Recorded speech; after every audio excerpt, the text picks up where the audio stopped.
Hey, Internet.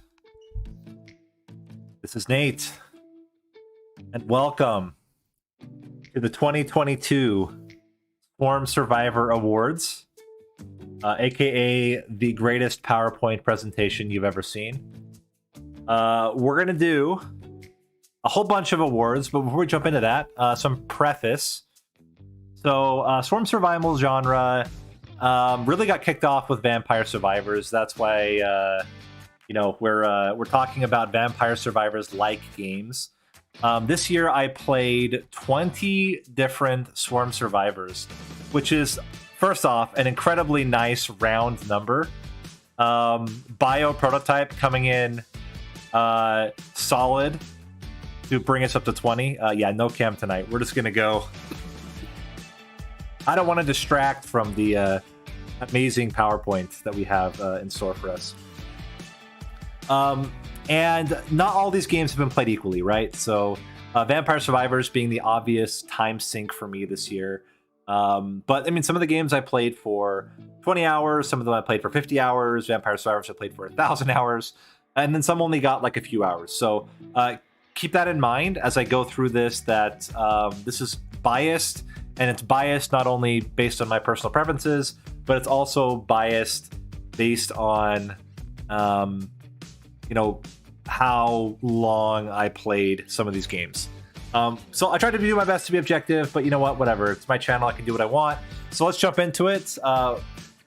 For these awards, we're going to be covering 10 different categories. Best visual style and graphics, best sound and music, most creative mechanic, most challenging gameplay, best character design, best weapon design, best enemy and map design, and that one's a little bit of a weird one. I didn't want to keep them separate because then it just got a little too redundant. So the idea is just like best, what are you surviving? Best tactical decision making. So that's really like how layered are the decisions and how much does decision making play into how well you do. Best achievements / progression system, and then finally the one everyone's waiting for, best overall Swarm Survivor. If you don't know what that's going to be, I don't know what to tell you, but with that preface, let's jump into it. Category number 1, best visual style and graphics.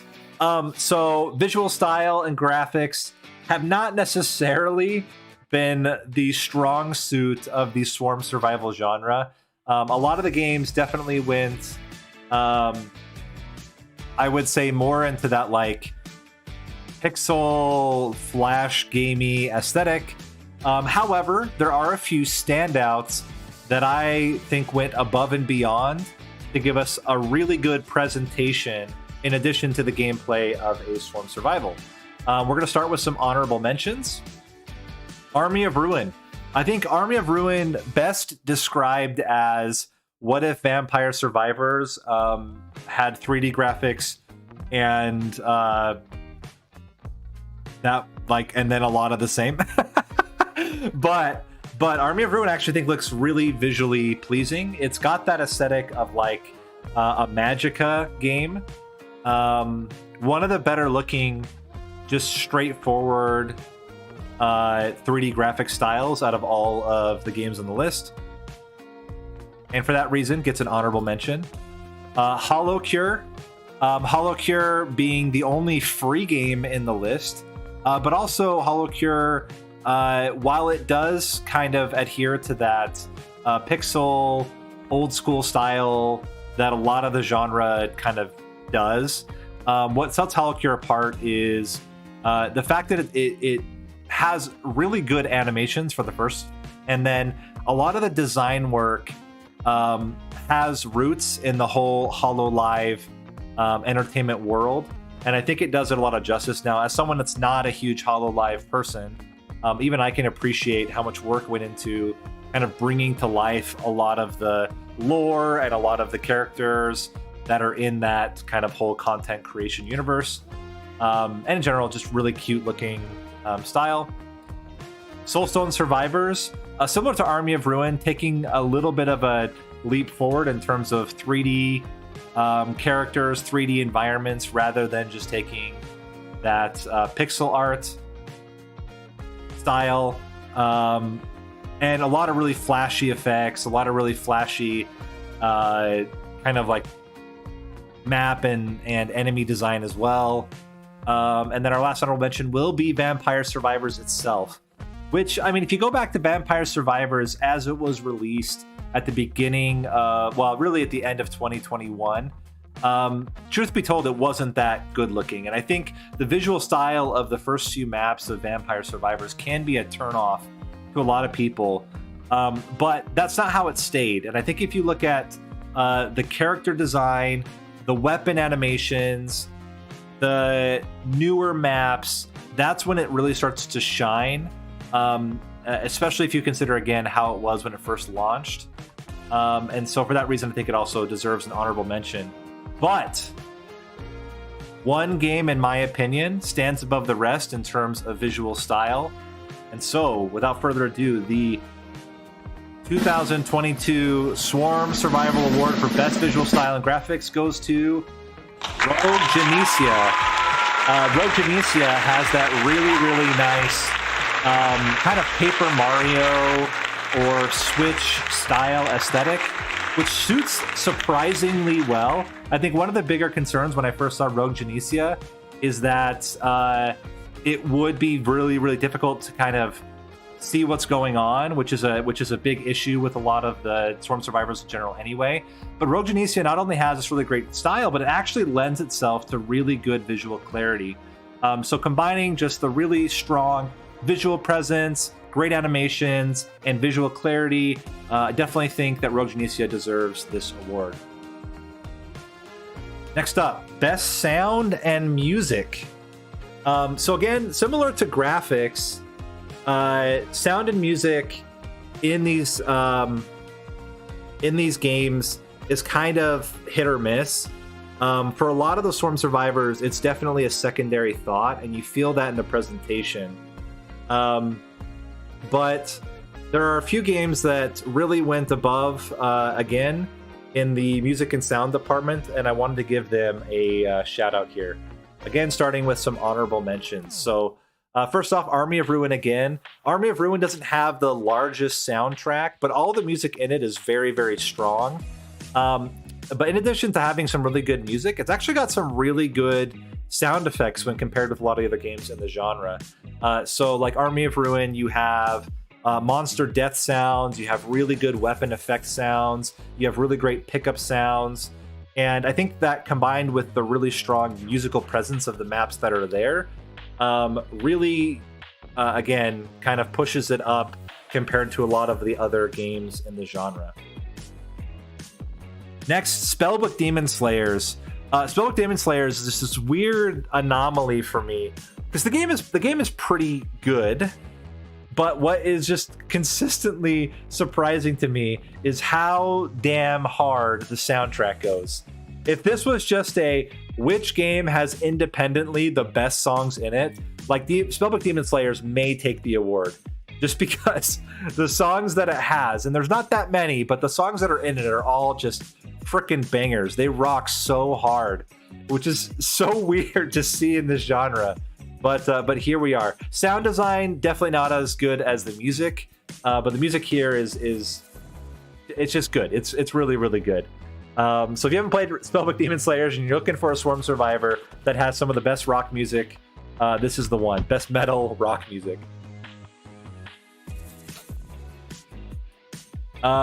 Next up is Scarlet Tower. Now, Scarlet Tower is relatively new, and I would say the music selection isn't the greatest. You basically have the maps song, which is actually, it's pretty good. It's a pretty good song. And then you have the main menu song. But what really is good about Scarlet Tower is the sound design.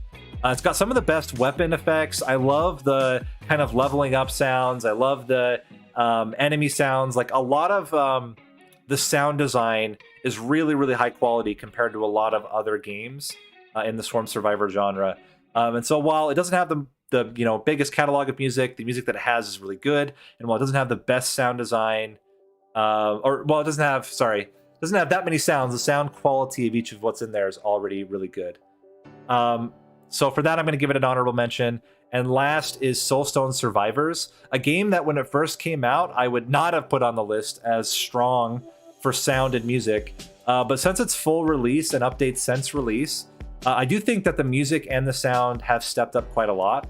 It's got a lot of things layered in a lot of its sound design, and that can get a little bit too kind of aggressive on the senses.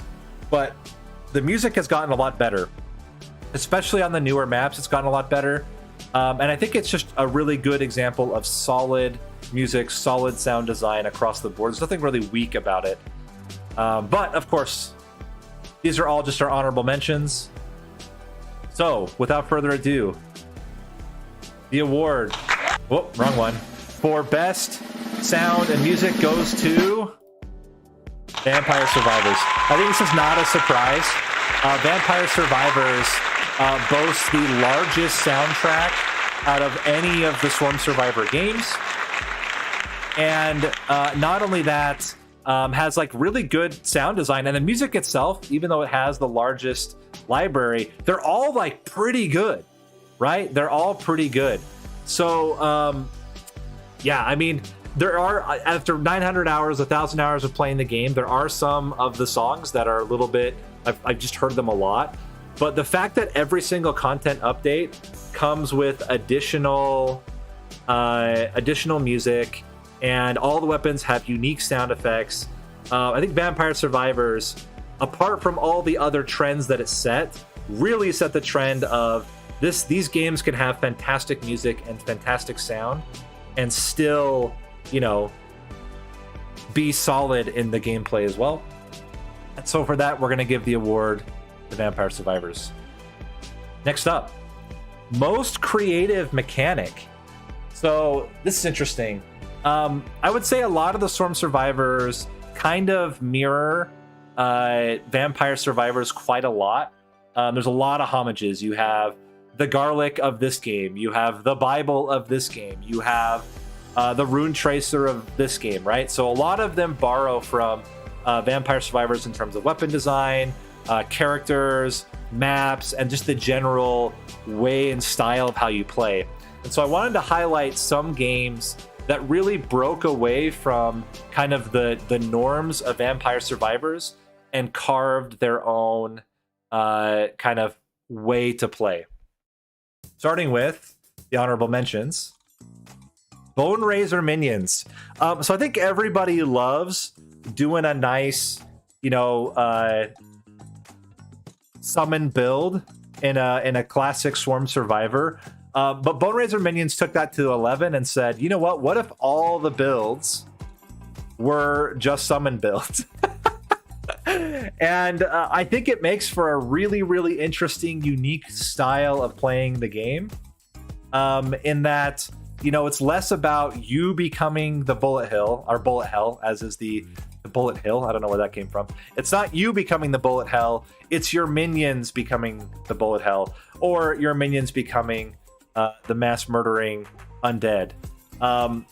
Which I think it makes for a very unique and different play style compared to all the other games. Next up is Rogue Genesia. Now, Rogue Genesia definitely fits the classic copy the gameplay from Vampire Survivors. But what I really like about Rogue Genesia is it has the strongest single game mode in the genre with its Rogs mode. Rogs mode is a take on Slay the Spire, where in addition to, you know, leveling up like you do in a classic Swarm Survivor, picking skills and so on, now you're picking different paths, which can be filled with normal enemies, elite enemies, stores, upgrading, treasure chests, bosses. And I think that alone really creates this very interesting kind of run compared to just dropping a map and win for 30 minutes. In Rogs mode, you're playing a kind of campaign across a series of maps, and you're making map choices, and you get, like, you know, all that like that you get from a normal deck builder roguelite, but you're doing it in a Swarm Survivor. And I think that it's why I think Rogue Genesia is so strong, is that particular map mode in addition to some other things that it does. But I really wanted to call out that particular change. I hope that other games adopt more interesting kind of gameplay modes. Next, Chess Survivors. So Chess Survivors, one that kind of surprised me with how good of a game it is. So Chess Survivors operates very differently than the other Swarm Survivors in many ways. So one, it's turn-based. So rather than it being in real time, everything moving in parallel, Chess Survivors, you make a move, your enemies make a move, and everything is chess-based. So your movement, you're moving like a bishop, you're moving like a rook. The enemies, if they are a rook, move like a rook. And that combination of the swarm survival, kill your enemies, but also knowing how they move, and it being turn-based, again, similar to Bone Razor Minions, creates a very, very different style of game, even though it's built fundamentally on the same foundation of Vampire Survivors. It's a really unique game. It doesn't have the most amount of content, but I want to highlight it here. If you haven't played it yet, highly recommended. If you love chess and if you love the Swarm Survivors, and if you want to see how they're mashed up, this is a great game. Very creative, very, very different than a lot of the other Swarm Survivors. And finally, Bounty of One. Now, this last slot was a little bit hard for me because there's a lot of games that do a little bit here and there. But I think Bounty of One illustrates how changing one thing can actually have dramatic effects on the style of play. And what Bounty of One does different than every other is that it has this, you can only shoot your weapons when you're not moving. Now, other games in the genre will have a slow effect when you're not moving, but they usually use buttons to shoot and things like that. This one is specifically either I am moving and dodging, or I am standing still and shooting. And I think that that is a super dynamic way to play. It creates this kind of game of chicken where you have to decide, can I sit still for longer to get more kills, or do I need to start dodging and moving? And I think that creates some very interesting tactical elements that none of the other games in the genre have as strong as this, just because of that one change in the mechanics. As I said, this one was a harder one because there's a lot of others that have small things. I think this one just pushed it over the edge to qualify as an honorable mention. But in an extreme, like I should say, this is extremely surprising. Extremely surprising. The winner here, the winner of the 2022 Swarm Survival Award for Most Creative Mechanic is Bioprototype, which again caught me completely off guard.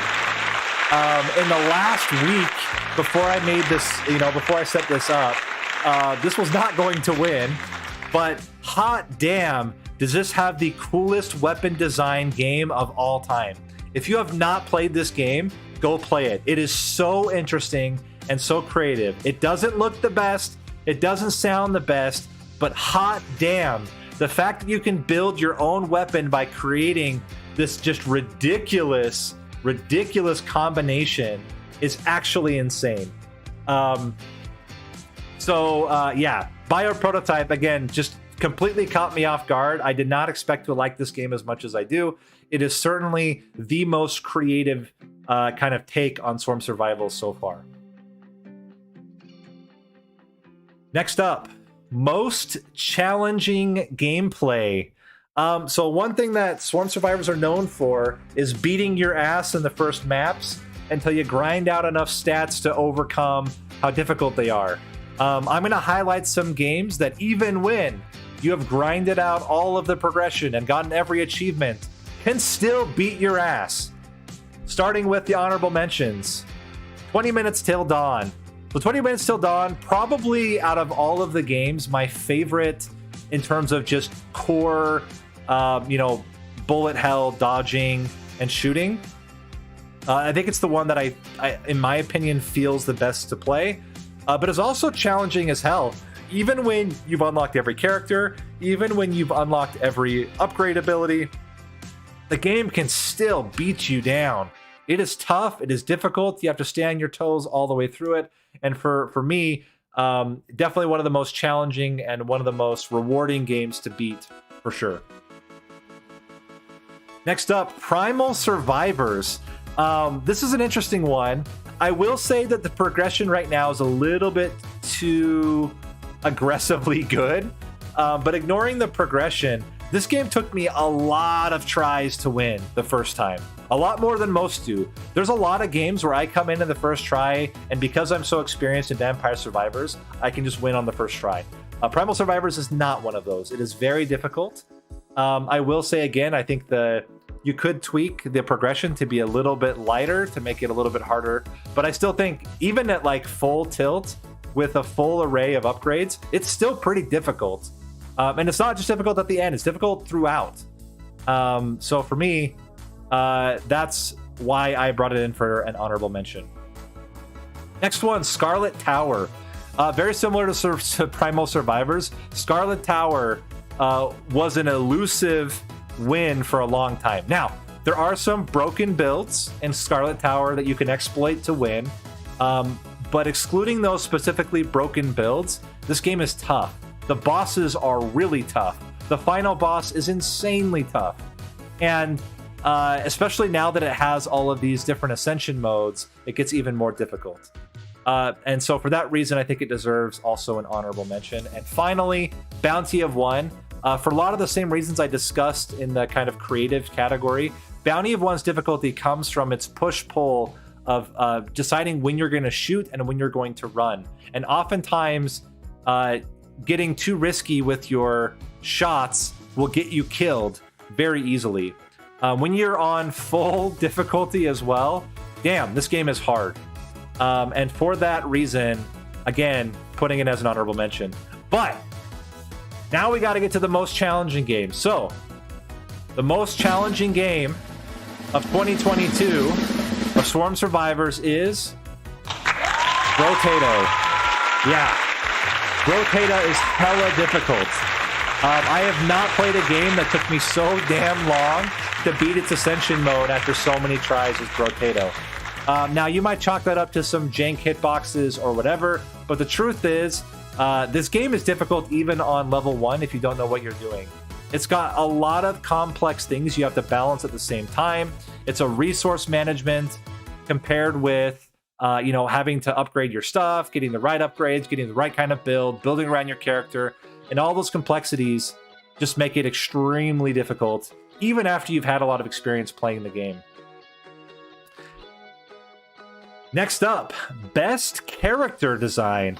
So character design for me combines both the actual aesthetic of the character, but also how well the characters carve out their own kind of way to play compared to other games.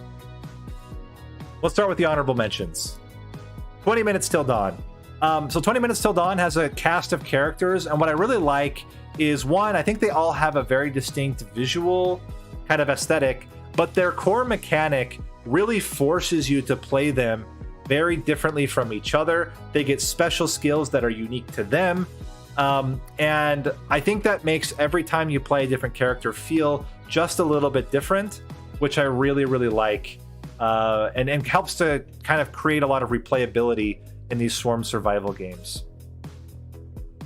Next, Brotato. We just covered it, and you can see the screen in the background. Brotato has a very, very robust roster of characters, and each of them has really, really different stats, which push them into very, very different styles of play. I think it's a good example of how kind of going on to the extremes with character design creates some very, very different strategies you have to employ in order to win a game of Brotato. So if you combine that again, 20 Minutes Till Dawn, all the characters are also women. That's actually not true. There are men. But yeah, okay. A lot of them are women. For Brotato. They are all potatoes in Brotato, by the way. All of them potatoes. So yeah, no legumes or anything like that. But yeah, for that reason, I think Brotato also deserves a good honorable mention as an example of, again, pushing to the extreme can often create different types of games, or different types of gameplay. Next, Soulstone Survivors. I think Soulstone Survivors character design was relatively weak when it first came out, but I think it got a lot stronger later on when the different characters now have very specific types of things they're trying to do. They have different upgraded weapons they can select, and they have very unique weapons to them that push them into certain directions. So again, I feel like at first they were quite weak in terms of character design. I think that's gotten a lot stronger as more characters have been released and as the characters have been reworked in recent updates. I think it's a good example of evolving in order to kind of get away from some of the bland character designs that you start with. And finally, as our honorable mentions, Vampire Survivors. So Vampire Survivors is an example of what happens as a developer gets more skilled over time. Certainly the character designs in Vampire Survivors have gotten better and better and better as the game's gone on, but there are quite a few characters that I would say are relatively bland in terms of gameplay. Vampire Survivors is very, very close to winning the award though, because it does have very, very strong visual styles for all the characters, but there's enough boring, kind of bland characters in it that it's hard for me to give it the award compared to what will get the actual award. But despite that, a lot of the newer characters, much more unique, definitely, especially with the last DLC, or with the first DLC, a lot of new directions with characters, which I really, really appreciate. So again, it's like borderline. This is definitely out of the 4 here, on the edge of getting the award, but it didn't get the award. So what could have possibly gotten the award if it wasn't Vampire Survivors? HoloCure. So HoloCure not only has unique characters based off of not real characters in a real content universe, but each character has a unique weapon, unique skills, a unique power, and it creates this very, very, very different style of play every single character you pick. It's more than just what are your beginning stats. Omega Strikers. Yeah. It's more than just your beginning stats. It's the weapon, it's the skills, it's your special ability, and all of that combines to make every single run of HoloCure with a different character feel very, very different from each other. Best weapon design. So weapons, definitely a core part of Swarm Survivors. And I think, again, this is an area where Vampire Survivors set a precedent that typically all of the other games will follow. As I mentioned earlier, every game has their version of Garlic. Every game has their version of Bible. Every game has their version of Rune Tracer, right? But some games, I think, pushed it way beyond and created some very, very unique weapons. And for that reason, I wanted to highlight some of those designs. Starting with 20 Minutes Till Dawn, once again. In addition to really strong character design, 20 Minutes Till Dawn has you pick a starting weapon. And similar to like the differences between the characters, the weapons force you into very, very different play styles. You have a shotgun, you have a pistol, you have a submachine gun, you have a bat gun, you have a gun that allows you to teleport, you have a gun that is a crossbow that pierces through enemies. And so then trying to design a build around each weapon becomes its own kind of strategy beyond just the survival part of the strategy.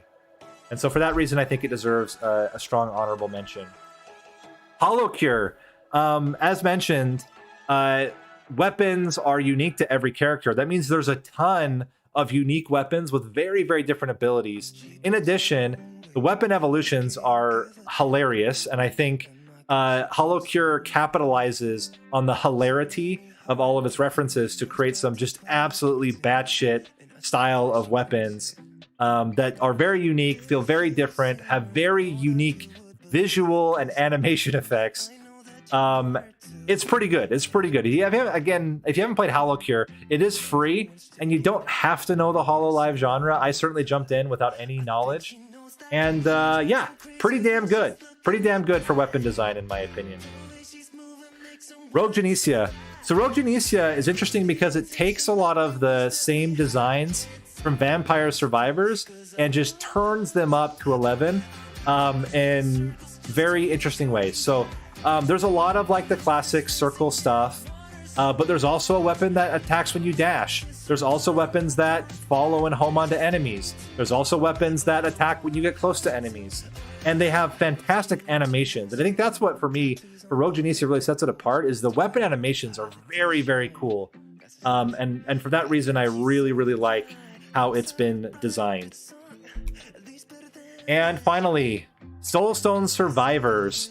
So Soulstone Survivors, for a long time, was just circles. It is still in many ways just circles, but now there's other shapes included, which is good. I appreciate the variety in shapes. But what's nice about Soulstone Survivors is that you have these kind of standard styles of weapons, but then they get tweaked by all these different effects that they do. So you have the random cone that comes from the sky and does fire, or it does poison, or it does lightning, or it does healing, or something like that. You have a lot of different melee-ish attacks. You have a lot of different traps and bomb explosions. You have summons. And so I think Soulstone Survivors is more of like a throw everything. Just get a billion weapons out there and you're going to have a good time.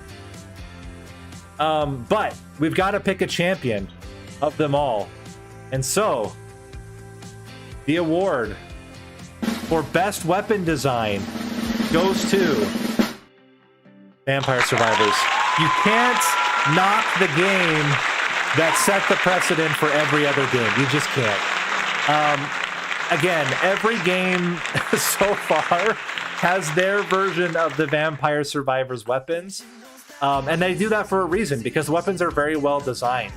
And as the game continues and every new content gets released, even more ridiculous weapons come out, right? Like, exactly, you have furniture, you have flowers, you have fire, you have fireballs, you have cats, you have freaking a cloak that bursts and kills everything around it. Like, it's really, really impressive how much variety there is in the game that kind of kicked everything off.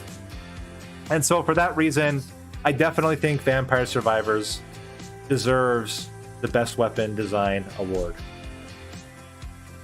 Next up, Best Tactical Decision Making. So again, this is games that really force you to make good decisions to have successful runs if you're going to win.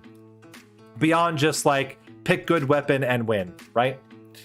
So let's start off with the honorable mentions. Number one, again, 20 Minutes Till Dawn.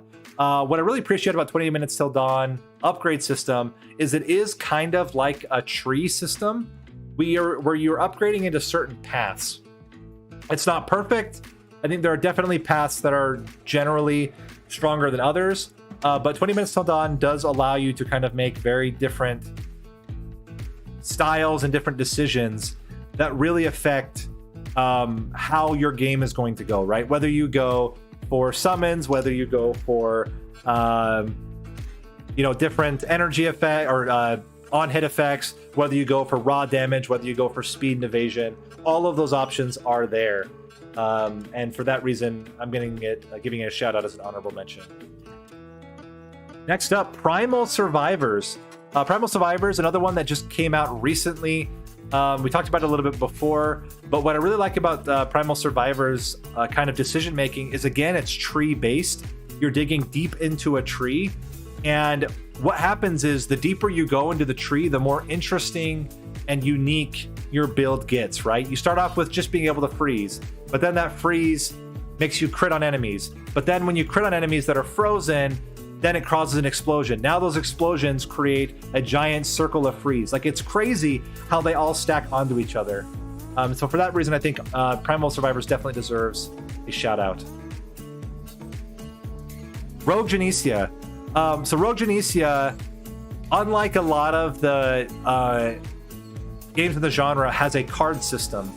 And what that card system means is that you don't just upgrade defense, you upgrade defense at a certain rarity with potentially side effects. Or you upgrade defense, in small amounts that stack up over time. Or you're deciding between upgrading your weapon and upgrading your attack speed. So I really like how this card system in Rogue Genesia creates much more interesting decision making. than you would normally get if it's just like, oh yeah, this thing upgrades this stat. Rogue Genesia means you can only upgrade certain cards, certain amounts. There's a rarity system, and all that comes into play with making very interesting build decisions as you play through the game. And the fact that there's so many cards means that it's very rare you're ever going to have a similar run twice in a row. And Vampire Survivors. Vampire Survivors tactical decision making, I would say, gets more interesting once you start layering in things like evolutions and arcanas and on-map pickups, deciding when to do certain things, when to take certain weapons, take certain items. It's definitely not the most difficult of the games, but Vampire Survivors is a good example of being rewarded for making smart decisions and compounding those decisions with smart in-game play.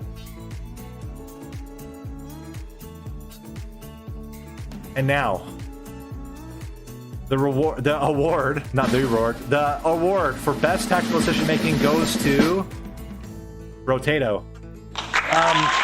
So Brotato, as mentioned before, forces you to balance resource management with upgrading, with your specific character, with the choices that you have. And I think that all of those things culminate in you have a choice of character that's going to affect your build. You have, again, whether you save resources or use resources to get benefits now. You have going for different stats, which can have immediate improvements versus later improvements. And you have the actual decisions themselves of what to upgrade. And again, it's not just basic stat upgrades. You're always presented with a mix of stats or new weapons to add into your build. So for that reason, Brotato, I think, deserves the best tactical decision-making award. Next up, best enemy and map design. So again, the best way to describe this award is best thing you survive. What is the best thing you survive award?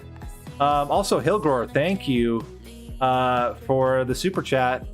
Really appreciate that, and I'm glad you've been enjoying the content.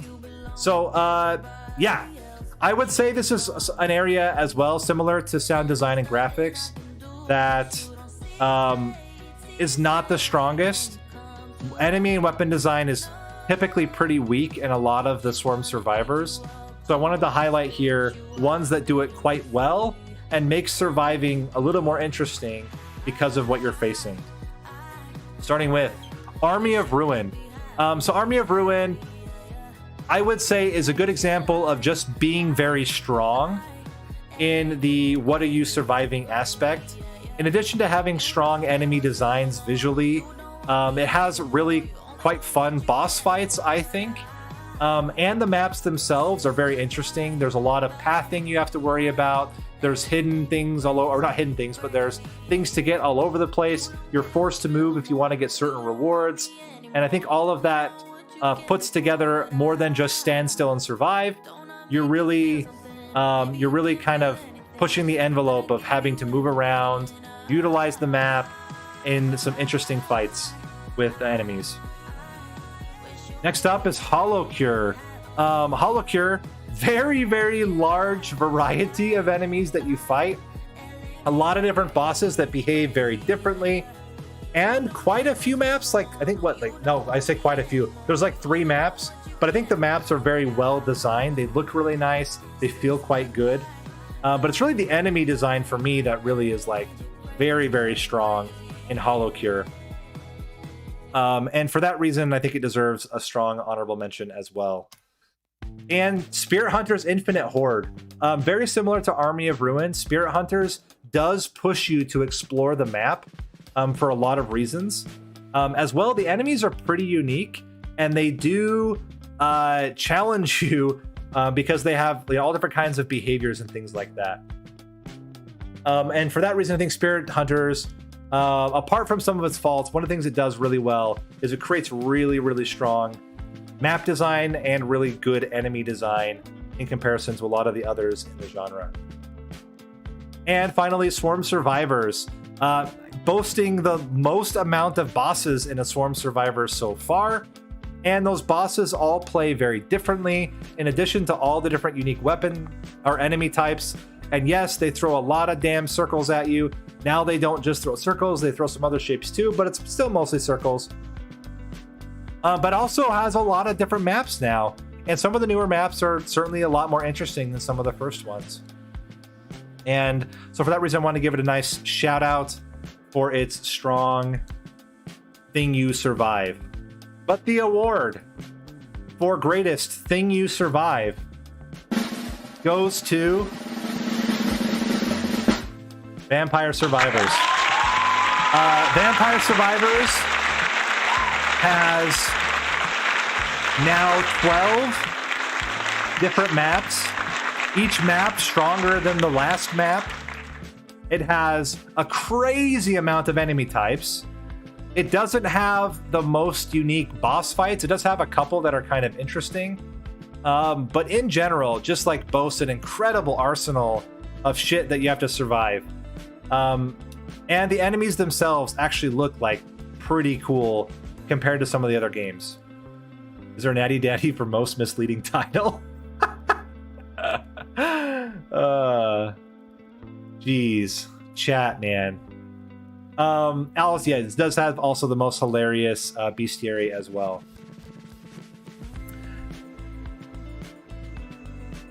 Next, best achievements and progression system. So a lot of the game's progression system just boils down to earn resources, level up, power-ups, get strong, which is, for me, not super interesting. So I really appreciate the games that have a lot of unique unlocks that require you to play different ways in order to get those unlocks.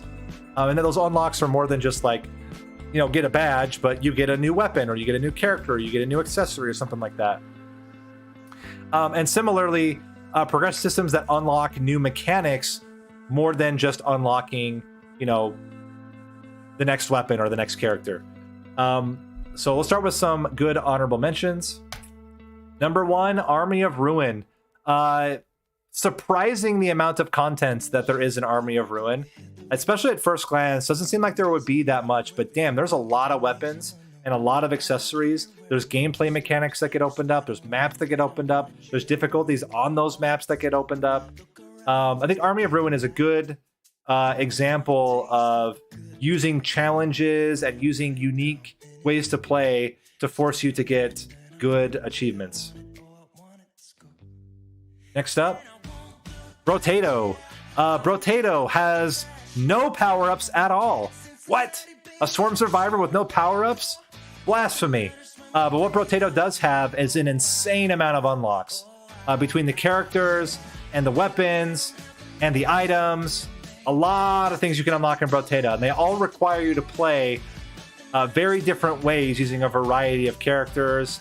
And for that reason, I think it's a good example of power-ups are not the only way to meta progress. And one of the few games that dares to not just give you more power as you play more. And for that reason, I want to give an honorable mention. Next, Rogue Genesia. Rogue Genesia, similar to Army of Ruin and Brotato, has a ton of unlocks. And those unlocks, I will say the one... Okay, let me finish. Those unlocks include characters and weapons and challenges and power-ups and new difficulty levels. There's a lot to unlock in Rogue Genesia, and I think the way that it progresses is very, very, very strong. I will knock Rogue Genesia, and it's why it's not getting the award. It has one of the best progress systems, but its power-ups are too strong. I think that the power-ups in Rogue Genesia do make the game a little too easy. So for that reason, I can't give it first place. Otherwise, it would. I think it's one of the strongest in terms of progression, apart from just how damn strong every single upgrade gets later on. And finally, honorable mention, Soulstone Survivors. Similar again, a lot of characters to unlock, a lot of weapons to unlock, a lot of maps to unlock, a lot of difficulties to unlock. It's chock full of achievements. In addition, it does have the classic power-ups, but you also get runes, which are a mix of different side grades you can add. There's just tons and tons and tons of things that you can get in Soulstone Survivors compared to other games, which is wild because when it first came out, I did criticize it quite heavily for having not that much content. Well, damn, it's got a lot of content now. So yeah, definitely think it's worth mentioning it here as well. But, and again, if you don't know what the winner is, I don't know what to tell you guys. The winner for best achievements and progression goes to Vampire Survivors. Yeah, Vampire Survivors, in addition to all the other precedents that it set, the achievements unlocking new gameplay mechanics, and achievements unlocking new weapons, and achievements unlocking new characters, and achievements unlocking new maps, and achievements unlocking new achievements, and achievements unlocking gold. Like, holy crap, there's so many achievements in this game. And yes, while it might be possible for someone to beat the game in 14 hours unlocking everything, it's still a lot. It's a lot for the casual player. And I like that not only do you get, again, new like content, you get new gameplay, right? You get to unlock, or at least learn about officially, the evolutions. You get to learn and unlock arcanas. You get to find out that, oh shit, there's been stuff on the map this whole time I didn't know about. You get to unlock just like thing after thing after thing after thing opens up as you play through Vampire Survivors. And yes, exactly, like Rona said, it's one of the only games that has true secrets that you unlock as you play through the game. And so for that reason, I think it definitely deserves best achievements, best progression system out of the Swarm Survivor games. And finally, the only, in many respects, the only one word that even matters. Best overall Swarm Survivor. These are the games that have the best combination of all of the things that we've covered, creating an overall fantastic experience. Let's start off with the honorable mentions.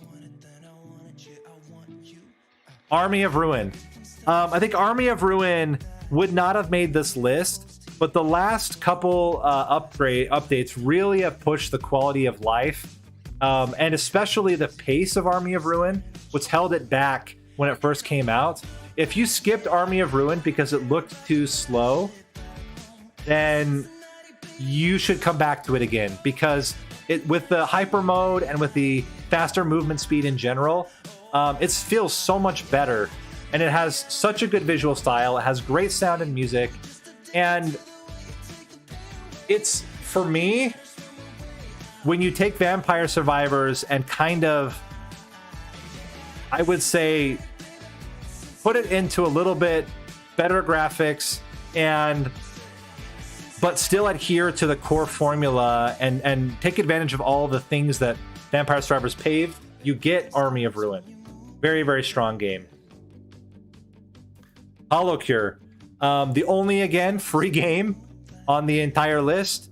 Also happens to be one of the best games. It's got really strong character design. It's got a really great graphical style. If you love HoloLive, you've already played this, so I don't know if you know why I'm talking to you people. If you've not played HoloLive, or if you've not been interested in HoloLive, you would still like HoloCure if you like Vampire Survivor style games. Really well designed across the board, and it's going to get better. Looking at what is coming down the pipe with new updates, this game has a future going into next year as well. Next up, Rogue Genesia. So the only criticism that I can give to Rogue Genesia right now is it doesn't have enough characters, and it's a little bit too easy once you've unlocked everything. And that's a criticism I can give to a lot of the games. But a lot of those also have a lot of other criticisms as well. Rogue Genesia has the single best gameplay mode with ROGS mode. It's got some of the best visual styles. It's also got one of the coolest upgrading systems with its cards. Lot of unlocks, a lot of cool weapon combos, a lot of fun challenges, also a lot of slow, grindy challenges, but we won't talk about that. And for that reason, I think Rogue Genesia definitely deserves to be honorable mention as one of the best in the genre. Last one, Soulstone Survivors. Not one of the strongest at debut, got stronger and stronger until finally when it got released, it became one of the strongest in the genre as well. So yeah, really great game. Again, if you have not tried Soulstone Survivors, would highly recommend it. And it seems to also have a very robust future. They just put out an update this week. I haven't tried it yet. Looks like they're adding a lot more content as well. So yeah, Soulstone Survivors, very strong game on release, on official release, and continuing to get more content.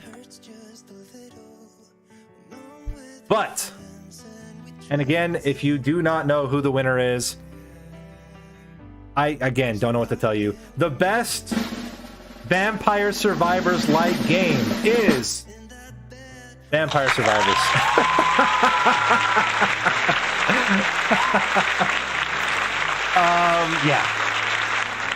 Yeah, it still is the best game. Has the best sound and music, has the best characters. No, it doesn't. It has some of the best characters. It's got best weapon design. It's just so good across the board. And I can't stress it enough. Like, it is incredible that this game launched how it did. And instead of just taking the money and running, the reinvestment into this game has been insane. Fixing the price point to a low price point. Having the DLC at an extremely low price point and still be extremely high quality. Just the amount of content that has been added to this game, despite being so low priced, and despite, like, again, you could have just taken the money and run. Instead, they went all in on making this game the best it could possibly be. And for that reason, I think it definitely deserves Best Swarm Survival of 2022. And with that, those are my ratings. As of right now in the live, it's not there. But if you're watching this after, if you're interested in any of the 20 games that I covered at the beginning, let me go back all the way to the very start. If you're interested in any one of these games but don't know where to find them, links will be in the description of the video for all 20 games that I played this year. Thanks for watching. Hope you guys enjoyed, and I will see you next time.